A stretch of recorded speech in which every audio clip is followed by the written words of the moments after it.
Good afternoon. We're excited that you're joining us today for another inspirational and educational episode of Concorde Conversations. Concorde Conversations is an initiative by Concorde Medical Group to educate, empower, and encourage our community about our health so we can all live to our fullest potential. William Shakespeare once said, "The eyes are the window to your soul." The eyes are also a window to your health. And in today's episode, keeping an eye on diabetes and thyroid disease, we're going to explore how diabetes and thyroid disease affect the eyes.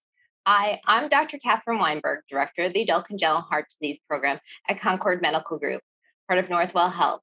And today we are joined by our outstanding colleagues from Concorde Medical Group, Northwell Health.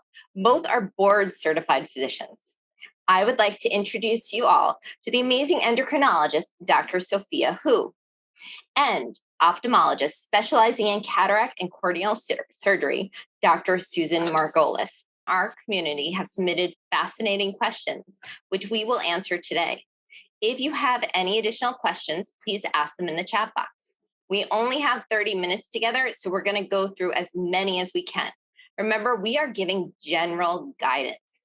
If you have a particular question about your health, we want to help you. So come in and talk to our fabulous Concorde physicians so we can answer your questions and give your health the attention it deserves. Let's begin. Okay, Dr. Margolis, can you tell us what is thyroid eye disease, or TED? Thyroid eye disease is an autoimmune disease.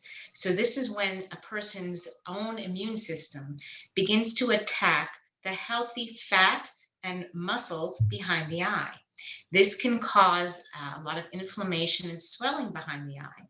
And then we see forward movement or bulging of the eye called proptosis, and sometimes restriction in the motility of the eye, which can lead to double vision. The eye can look very inflamed, red, and become very painful and teary. And in severe cases, if the swelling is severe, it can cause compression of the structures behind the eye and loss of vision. Got it. Dr. Hu, what causes thyroid eye disease? It is an autoimmune process, meaning there are little antibodies that might be causing the onset the thyroid eye disease, and it's Graves' disease is actually the fancy name for autoimmune thyroid disease when you have an overactive thyroid, and Hashimoto's is the very fancy term for overall autoimmune thyroid disease. Basically, depending on which kind you have, you might have some or additional antibodies, and these antibodies are typically what are responsible for thyroid eye disease. Dr. Margolis already alluded to this. Great. So, Dr. Margolis, can you tell us the difference between Graves' disease and thyroid eye disease? There's an important distinction because it used to be that they thought that thyroid eye disease was the same as Graves' disease. But thyroid eye disease can occur in patients with any form of thyroid disease, whether it's Graves' disease or other forms of hyperthyroidism or Hashimoto's or even euthyroid patients. So it's a separate entity. That said, Graves' disease and other hyperthyroid patients tend to have thyroid eye disease in about 50% of cases. What is euthyroid? And does hypothyroidism cause eye disease?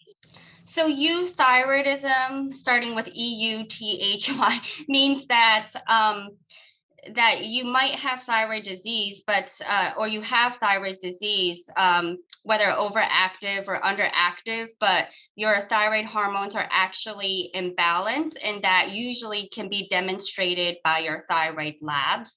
In terms of hypothyroidism causing eye disease, typically it doesn't cause eye disease, but in severe cases of hypothyroidism, yes, it can cause things like eye swelling. And also, this is not really the eye, but loss of the hairs in the outer part of the eyebrows.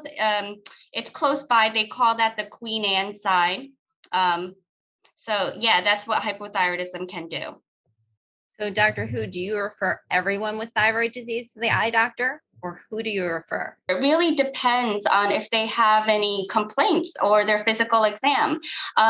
When the patients come see me, I do a very basic eye exam. And the major things I look for Graves' disease, hyperthyroidism is for, or, sometimes the patient might not have hyperthyroidism, but what happens is they might have something called bulging of the eyes. A very fancy term for that is exophthalmos or proptosis. It looks like frog eyes, like bulging out. So when I see that on the exam, especially if that's not the way they looked like before, other things I look for is, if one eyeball's facing one way and the other one's facing another way. They call this strabismus, a very fancy term, but these are other things I look for on the exam. And I do specific eye tests for that. Other things they might complain about is double vision or have redness and swelling of the white of the eyes. So those are the sorts of things that I might send to an eye doctor to further evaluate for thyroid eye disease. Okay, Dr. Margolis, what are the symptoms of thyroid eye disease? Well, there are essentially two phases of thyroid eye disease: the active or acute phase, which is really the inflammatory phase, and the more chronic phase, where the inflammation has resolved and we're left with scarring and the residual problems with the eyes. So the active phase usually takes about 6 months to 3 years, and that's when we see the eye bulging or proptosis and the double vision. It's important to try to institute treatment as quickly as possible to prevent the scarring and the residual problems down the road. If there is a new medication, an intravenous medication called Tepezza, which has been FDA approved, and this is given over 5 months' time, and that helps about 80% of patients. So that really has helped a tremendous number of patients with thyroid eye disease. Once they, however, do have the residual problems from scarring in the chronic phase, there's a lot of things we can do. If they do have the bulging of the eyes, we can do surgery to decompress the orbit. We can do radiation to decompress the orbit. If you have double vision, we can do surgery on your eye muscles. We can put prisms in your glasses. And a common problem with thyroid eye disease is dry eye and exposure. So the red eyes, the painful eyes, and there's a host of things we can do to treat that. When should a patient see you immediately? Loss of vision, that's always, that's an emergent problem for any reason, and they must call and come in right away. But if they're noticing that their eyes are double vision is also an emergent problem, and we need to see patients right away for that. The other things can wait a little bit, but certainly if patients are uncomfortable, they need to call and we'll fit them in as soon as possible. A patient has hypothyroidism and they've been experiencing some eye discomfort, strain, dryness, slight blurry vision.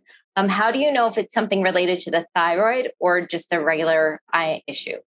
Well, certainly. Dry eye is just a very common thing, especially as we get older and especially in women.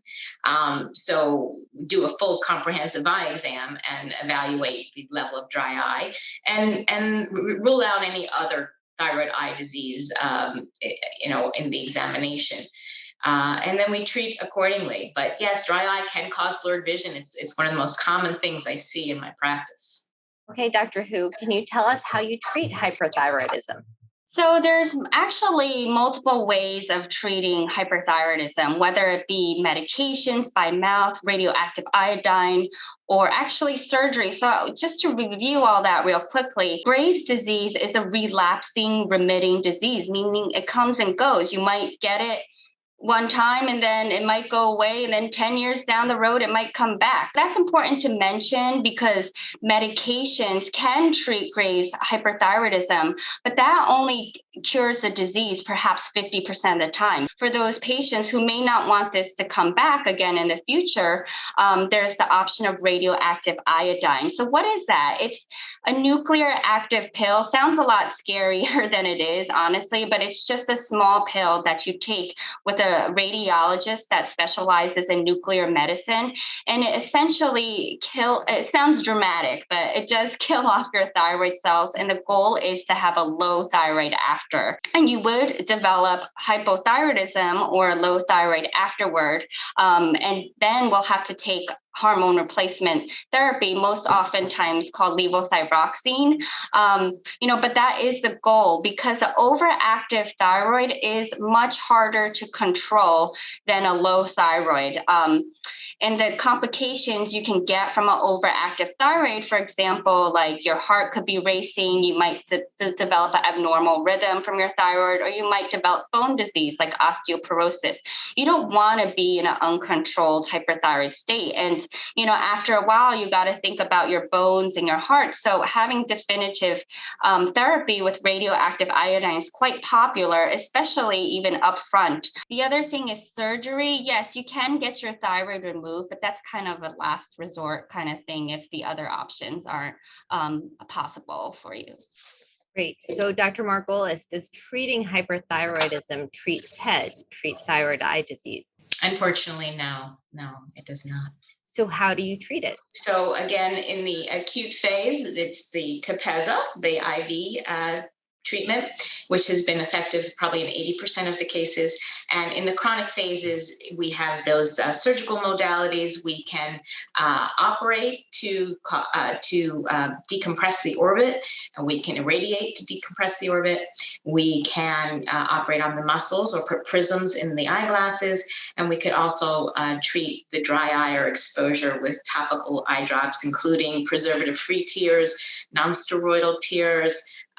We can close the eyelids to help protect the eye better if there's proptosis. But it depends on the severity of the disease. So if you have thyroid eye disease, go see your endocrinologist and your eye doctor.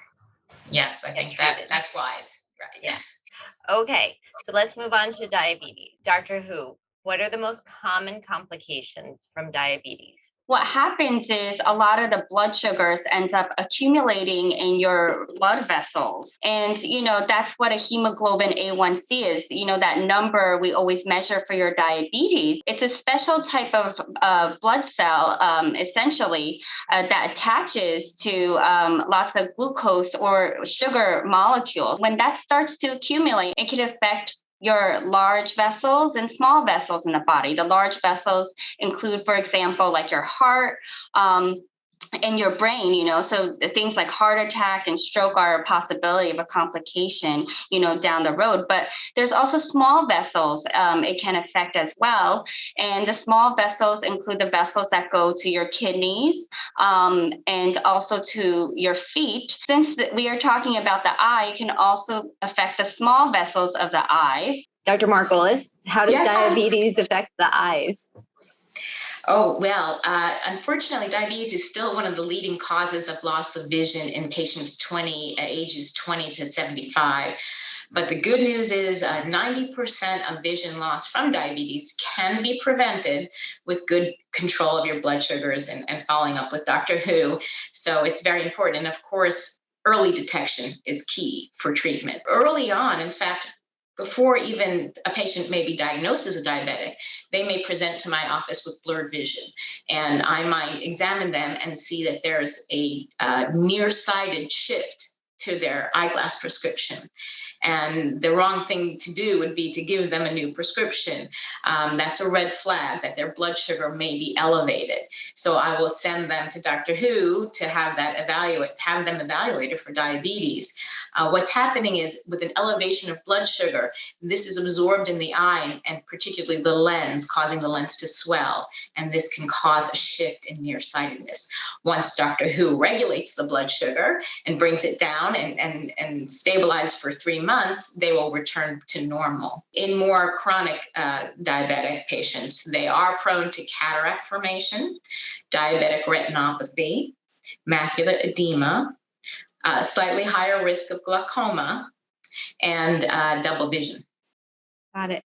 So we know, Dr. Hu, that Dr. Margolis refers to you. How often do you refer diabetic patients to Dr. Margolis or a diabetic eye exam? So the American Diabetes Association recommends that, whoever's treating you for your diabetes, so that could be me or your primary care doctor, to really send, patients with diabetes or type 2 diabetes to see an eye doctor as on the onset of diagnosis, actually. So if your doctor tells you you have diabetes, you should go see an eye doctor as soon as you can, because diabetes doesn't happen overnight.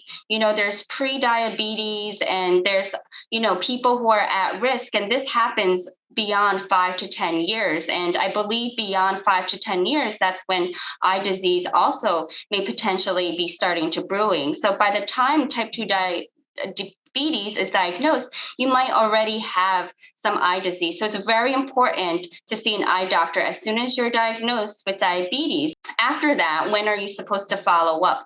The American Diabetes Association recommends once a year to see the eye doctor for your annual diabetes eye exam, and sooner as needed. So, Dr. Margolis, what are the symptoms of diabetic eye disease?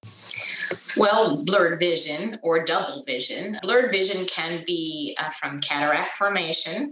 And diabetic cataracts tend to affect patients at a younger age than senile cataracts. They also tend to progress more rapidly. So those are signs of diabetic cataracts.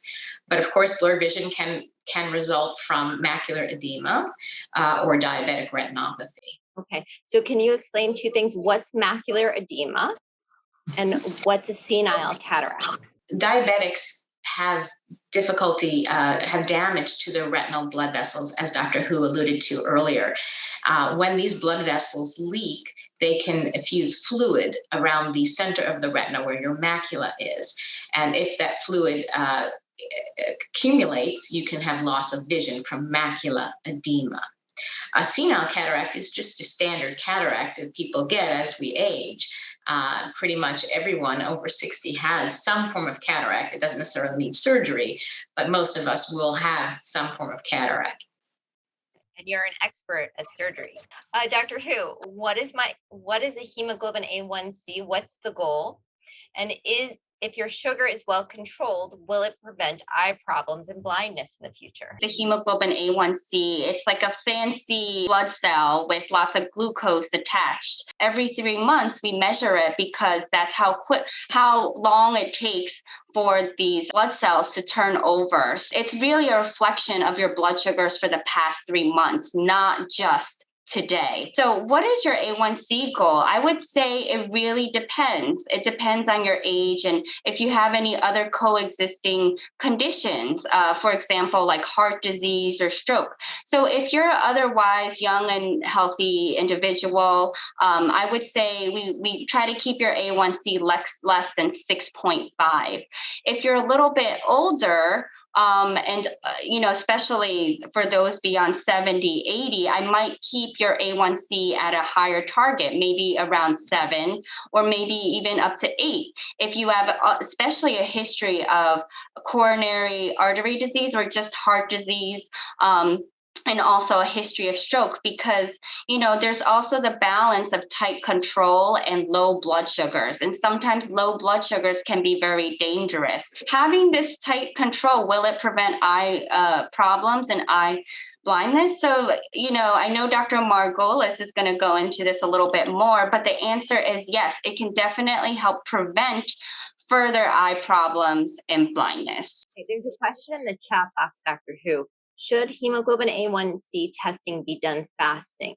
So that's a great question because a lot of my patients ask that question. The answer is it doesn't matter if you're fasting or not, because once again, the A1C, hemoglobin A1C, is a measure of the past 3 months. So it's kind of like everything that has happened already. So it doesn't matter if you're fasting or not. The labs that do matter for fasting would be, for example, if you're checking your glucose level in your blood work or your finger stick. So you you might want to fast 8 hours before that. Same thing with cholesterol as well. So those are the things that I would potentially ask you to fast for. A1C, you do not have to fast for. Great. So, Dr. Margolis, does tight control affect the disease that it's already there? And not necessarily, unfortunately. There's not as direct a correlation as there is with prevention. So the key is to have tight control early on before diabetic eye disease sets in. How do diabetic cataracts differ from old age cataracts? And are diabetic cataracts treated differently? Diabetic cataracts tend to affect patients at a younger age, and they can progress more rapidly. We tend to see the haziness more at the back of the lens, called posterior subcapsular cataracts. The surgery is pretty much the same as it is for senile cataracts. However, diabetic patients may have more difficulty healing, and they may be more prone to the macular edema that we just talked about. And as well, if they have pre-existing diabetic retinopathy, they may have exacerbation of that retinopathy after cataract surgery. So they have to be watched very carefully. Okay, Dr. Hu, what is diabetic retinopathy? What can happen is in the back of your eye or the retina, you can develop bleeding in the back of the eye, and that can lead to complications. So it's very important to see your eye doctor, because that can lead to lots of complications down the road. And I know that Dr. Margolis already started speaking about some of them, but that could lead to vision loss or blindness. I'm not sure if you want to elaborate just a little bit more, Dr. Margolis. Sure. There are essentially two types of retinopathy. First is non-proliferative, and that's usually the milder form. This is when the small blood vessels of the retina do leak and can leave areas of swelling or bleeding, but it's not as linked to vision loss. And patients who have this are monitored frequently, every 4 to 6 months, generally speaking. The other form is the more severe form of retinopathy called proliferative diabetic retinopathy. This is when those damaged small blood vessels actually can close off. This leads to poor circulation in your retina and lack of oxygen. So the retina's response is to grow new abnormal blood vessels that are friable. They tend to bleed more. This can result in hemorrhage in the retina and in the vitreous, retinal detachments, and in severe cases, neovascularization or new blood vessel growth in the iris, and a severe form of glaucoma. So this is an emergency and needs treatment right away. Okay, can you talk a little bit about the treatment, Dr. Margolis? Yes, certainly. So treatment for proliferative diabetic retinopathy includes lasers and or injections into the vitreous with anti-VEGF medicines that will cause involution or these blood vessels to go away, essentially, and they're very effective. You had one action step to recommend to our viewers to improve their health and start today. What would it be? Get a comprehensive eye exam if you haven't had one in the recent past. There are insidious eye diseases that can be lurking without you being aware. And identification and treatment in the early stages of these diseases is critical to prevent vision loss in the future. My overall take home today is, is this. A lot of people are busy. Pursue and make time for a healthy lifestyle. Health doesn't just include physical health. There's also emotional and mental health, and it all goes hand in hand. Thank you all for joining us for another inspirational and educational episode of Concorde Conversations. A very special thank you to Dr. Margolis and Dr. Hu for joining our conversation. We appreciate their expertise to educate, encourage, and empower our community. And as part of the Concorde community, we hope you will share in our mission. Please pass along our emails and webinar links to your friends and family. In addition, please like and subscribe to our YouTube channel. We know many of you have additional questions about your health, and we want to help you. Please come in and speak to our extraordinary Concorde physicians about your health. We care about your health. We care about you. Thank you so much for joining us today.